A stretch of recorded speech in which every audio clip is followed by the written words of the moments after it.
All that happens. Evo comes around. At this point, I'm a music game guy. I play Beatmania 2DX. I still do my music and stuff. And I miss Evo 2004. I happened to be in Vegas at the time, visiting my friends because I had a Vegas addiction. Now, in 2005, I go to Evo. At this point now, I am keeping up. There was a tournament that happened in 2003 with Ducto, and he came, it was a team tournament, and I beat Ducto. My first time ever playing him. And I'm like, yo, this guy was a hero. I remember B5 articles written about him, like on the shoryuken.com, which Robert told me about when I was 16 years old. So now at this point, I'm starting to see I'm getting good and I'm popping off. I'm a cocky little and I'm talking trash, and Ducto was like, man, I wasn't taking that game serious, play me again. And I'm like, nah, I don't need to play you again, I already beat you, So he don't really like me because I'm being a cocky nigga because I'm so hungry for it. But you gotta realize the whole journey here, people have been taking a dump on me. Robert used to take a dump on me. When I got to FFA, them niggas were taking a dump on me and talking trash while doing it. So it's like, yeah, no, I gotta prove this now. I have a chip on my shoulder. I used to be a very arrogant little nigga. So that's all I'm doing. I'm going out of my way to be that guy. So I'm realizing, hey, I'm pretty solid. I've gotten to the point where I'm beating Combo Fiend, I'm beating Sue. It's not like I'm beating him consistently, but I'm beating all of these people at this arcade. So I feel like, yo, I'm that nigga. I got a chance now. I'm actually really good. So I go to Evo 2005. And so it's like, okay, I gotta enter the tournament and I have to play on a stick. And while I'm playing on a stick, it's moving the entire time. And I'm trying to keep it stable, and I'm I just can't. And it just keeps moving, and I'm trying to hold it and different things like that. And I can't keep up. I just can't make the game work. So, 1 second. So yeah, I can't make the game work. And so the whole time while I'm trying, I end up losing. So I go not 0-2, but I lose in my pools to some random people. One guy was literally playing Mega Man, and I lost to him. And it's like, yo, in an arcade, I would destroy these people, but I'm losing to everyone on this stick. I just feel so uncomfortable because it keeps moving and I just hate this. So I'm like, yo, I can't play on the stick. I don't like the positioning of it. I don't like anything. I can't compete. This sucks. So I'm like, man, this just sucks, but it is what it is. I just gotta keep practicing on the stick and maybe I'll eventually get better. I need my own stick. I never get my own stick. But then Evo makes the rule. Evo makes the rule that we're gonna allow, in 2006, they say,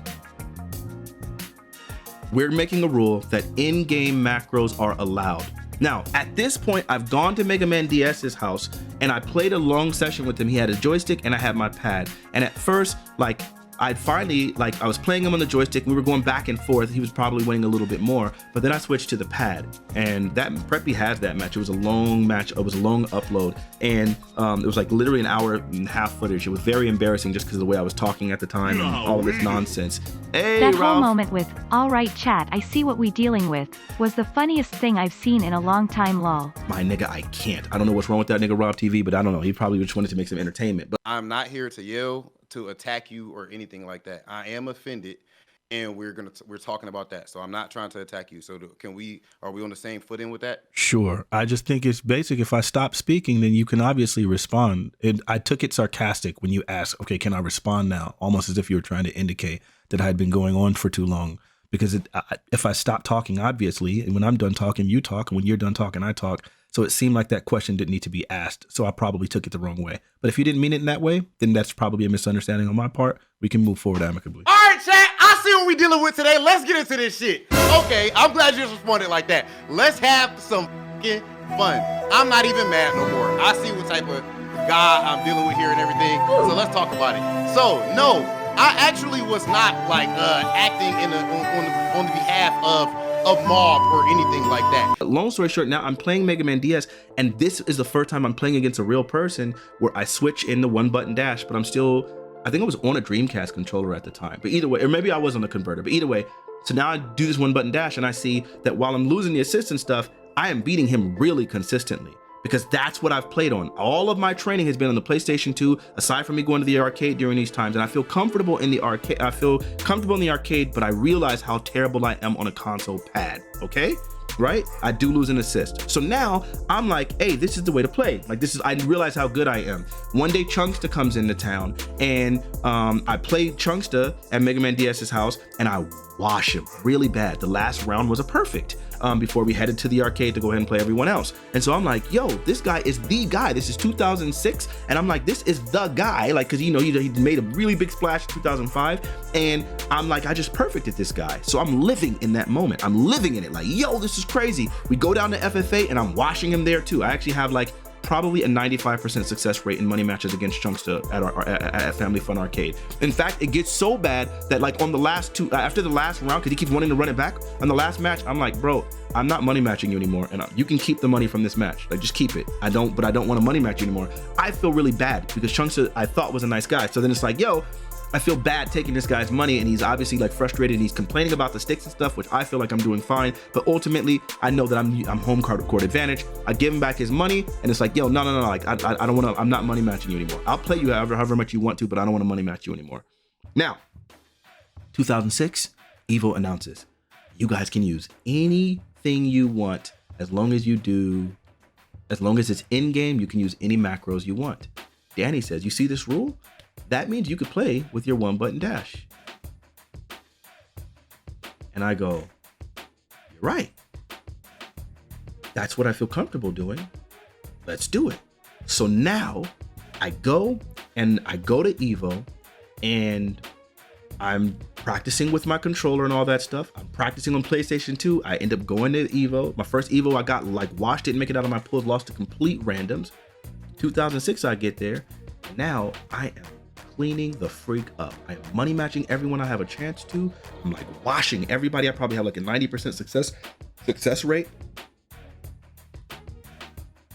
And I'm just beating everyone.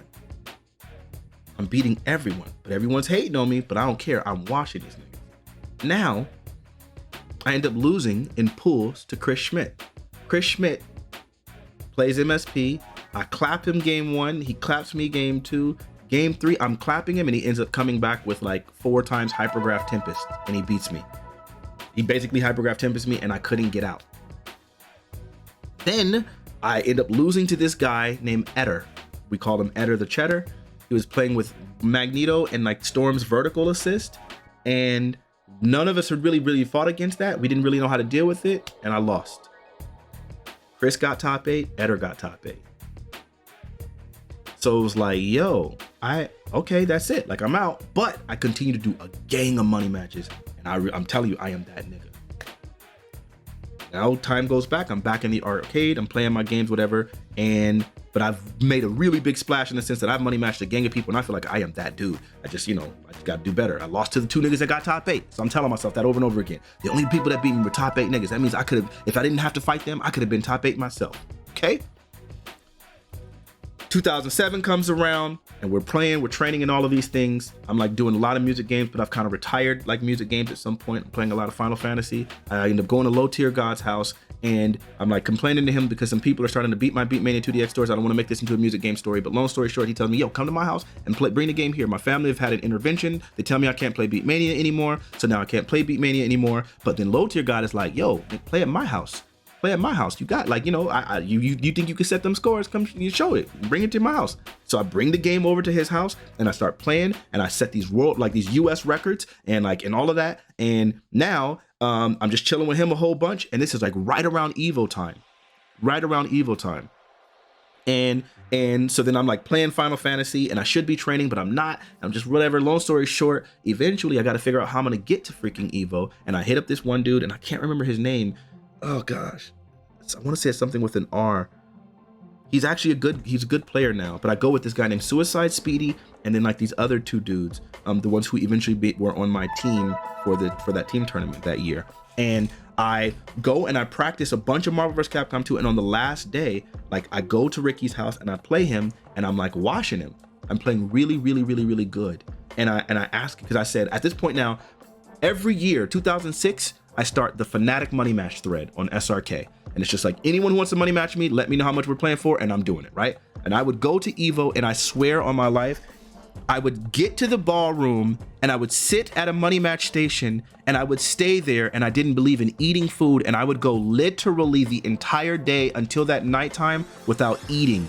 and I would always just sit there and eat food. I mean, I wouldn't eat, but I would just be playing money matches. Every single person I played, I did not believe in playing for free. So I'd be like, hey, you want to play for 3 out of 5 for 10? Hey, you want to play first to 4 for 20? You want to play first to 5 for 30? You want to play first to 7 for 100? What? Like, I was just doing every money match, and that's all I would do. That's all I did. So I didn't care about the tournament. I would make a lot of money from money matches. No one knew who the freak I was, and I was a pad player. People would look at the pad and say, oh, this nigga sucks, and then instantly get their money taken from them. Everyone did it. So I was just using that to my advantage, and I was just constantly collecting this money. And I realized, because I was unknown, I didn't grow up in Los Angeles, I didn't have a name for myself, I'm from the middle of freaking nowhere. I knew that no matter what, I always had an advantage going to play against people because no one knew who the freak I was, and my style was different. At this point, I've seen people doing all kinds of resets, I've seen this stuff, but I have resets that no one has ever done before. I have different combo optimization. I just see the game differently, and I realized I'm living in my own, like, in my own island. There's no scene out here besides this one person who I'm training with, who is like,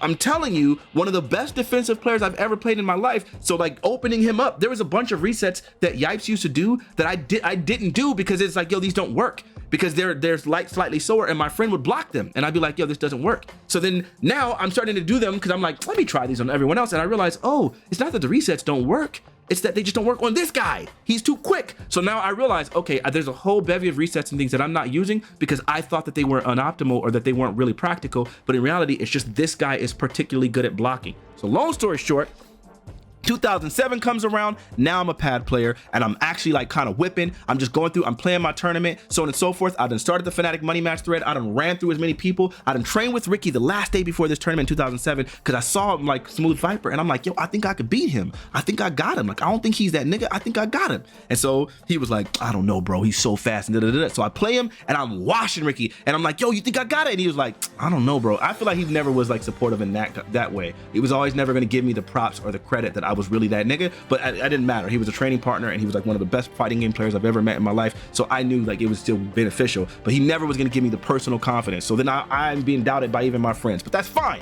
I am that nigga. I go to Evo, I money match Smooth Viper. He told me it was gonna be 2-1. I watched this nigga. It was 4-1 in the money match, and he told me he would give me 2-1 odds. After the first 2 games, like one of them was an OCV with a clear destruction, and that nigga said, no, it's just 1-1. It's like, we already agreed and played the match. I don't care. I watched this nigga, and I got scared. I told him I wanted to play him for like 120 bucks or 200 bucks or something like that. But then when Ricky told me like, nah, you really can't beat him, I was like, I'm scared. So then now I just told him I want 2-1 odds, and I only made it like a $40 match. But then he just made it straight up. So it was like, nah, you just get 40 bucks or 20 bucks or whatever the freak number was. And so now we play him. I play Josh Wickfall. I beat him 7-1. I play Matrix. I lose to Matrix. I play Rashawn. I beat him. And after I beat him, he goes, wait, man, you cheating. You got, like, you're playing on the pad. I'm like, bro, you already agreed to the match. These are part of the Evo rules. You got to, and he was like kind of arguing about it, didn't want to give me the money, but he eventually gave me the money.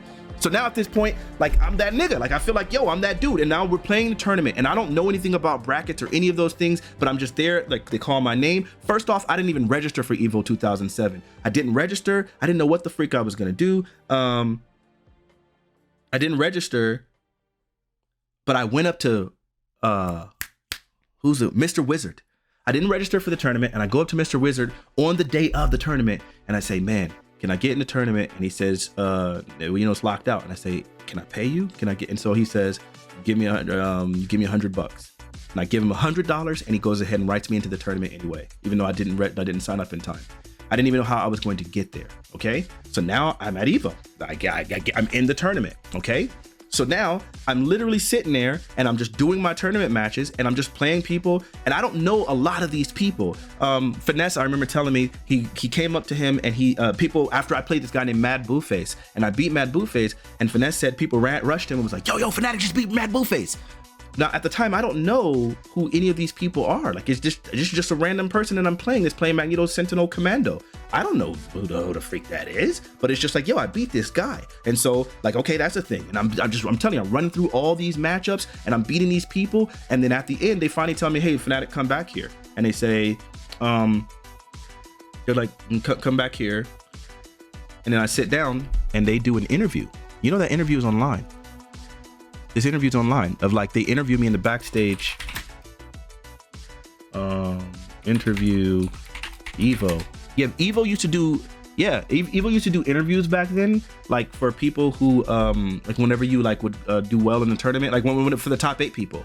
And so they did this interview right here. I still had hair, but it was leaving there. That's when I was losing it. Now, basically, I'm just beyond excited. I'm pretty much overwhelmed. I always felt that I could do it, but I mean, now I actually proved that I could. You know what, quite simply, I like the reflexes and the action behind it. Most things that I do, these are kind of done subconsciously. You know, playing the piano, you know, playing Beatmania, you know, just whatever I'm doing is generally subconscious.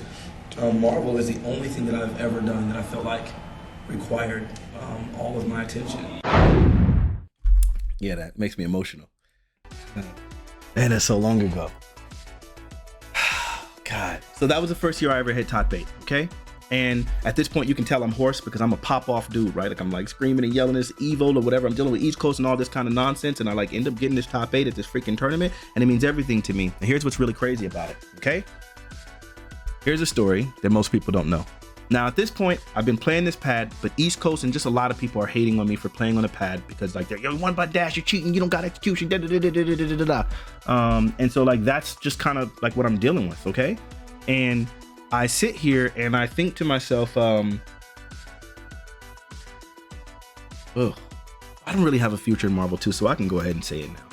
Whereas I feel really, really confident against other people, I really hate the MSP mirror match. I don't feel confident with the MSP mirror match on a pad. I think that is inferior because people can mash like one, because of Hypergraph Tempest, and because of the fact that I really think in the Magneto mirror, Storm Assist is really important. In fact, if you look at a lot of Magneto mirrors, you'll find that Storm Assist is what most Magneto use. There's a spacing, you call Storm, and then you go in with the cover of the Storm Assist, and that's how you cover yourself, and that's where you actually get your offense.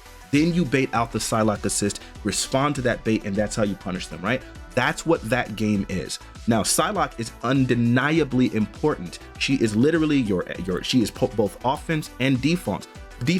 But the expansion assist, the assist that covers you during your rushing, is Storm, but people don't know that. So because of that, I don't have access to a Storm assist. So I'm playing Magneto versus another Magneto, and I don't have access to Storm, and they will use their Storm, which allows them to get in on me. And now that counters my Psylocke because you call your Storm, dash in. I gotta try to hope that Psylocke doesn't get hit. It's really, really, really, really bad. So it's not a good thing. I don't like that matchup. I get to Evo, I'm playing, and I know I'm playing one button dash, and at this point now, Yipes has won Evo 2K6. I've added him on AIM. I'm asking him all sorts of insane questions. There's a guy at Marvel vs. Capcom, at Family Fun Arcade named Finesse, and Finesse has now surpassed Sumighty, he surpassed Elon, he surpassed every single person, and he is just that guy, okay? And I really felt like, thank you for that, Primal, for that acknowledgement. So I feel like now Finesse is like this dude on the arcade, but he goes to the console and he's getting washed, right? Like he plays at FFA, at Evo, and he's getting washed because he hates console. Same with Elon, not as good on console, really good on arcade. So at this point now, I've learned all of this information. Yipes has really, like, I'm just asking question after question. Hey, how do you do this? How do you do that? How do you do this? How do you do that? What does this work? Okay, what's the point of this? And he's answering all of my questions. I remember a thing that I will literally never forget. And I was saying, when Sentinel is doing spit, like he's at full screen and he's going crouching spit, fly and fly, crouching spit, fly and fly, how do you get around that? And he said, verbatim, I calmly normal jump, dash at him, and call Psylocke. And it really stood out to me. The reason why I think I'll never forget that is it stood out to me for two reasons. One, he just randomly introduced the concept of calmly, because most things I thought about as being like a really fast motion, like just jump dash immediately, and like you can try to like, you know, whatever. But in reality, that simple statement of calmly jump there, so it's like he's jumping at you, looking, waiting for reacting, and then dashing, like based off of like from a place of calmness and paying attention to what they're doing. You're not doing it as a read, you're doing it as a reacting. It just stood out to me. I'm telling you, I saw the Matrix at this point. It was like, oh yeah, I don't have to just guess. Like wait and look and react and do it. So then I saw that. And then, but then it was like, wait, but I asked him, wait, but you're doing it in normal jump. What, aren't you afraid you'll get guard broken? And he's like, no, Sentinel players normally don't go for a guard break in this regard. And secondly, they're already committed to their pattern. They're not doing that on reaction. So then they can't really unblockable you, like da-da-da-da-da. And like all of this. And so I'm like, oh, this literally changes the game. What people don't know is before Yipes got really good at Marvel vs. Capcom 2, Santhrax was a counter to MSP. Yipes started doing things that didn't make sense to any of us that literally broke the game.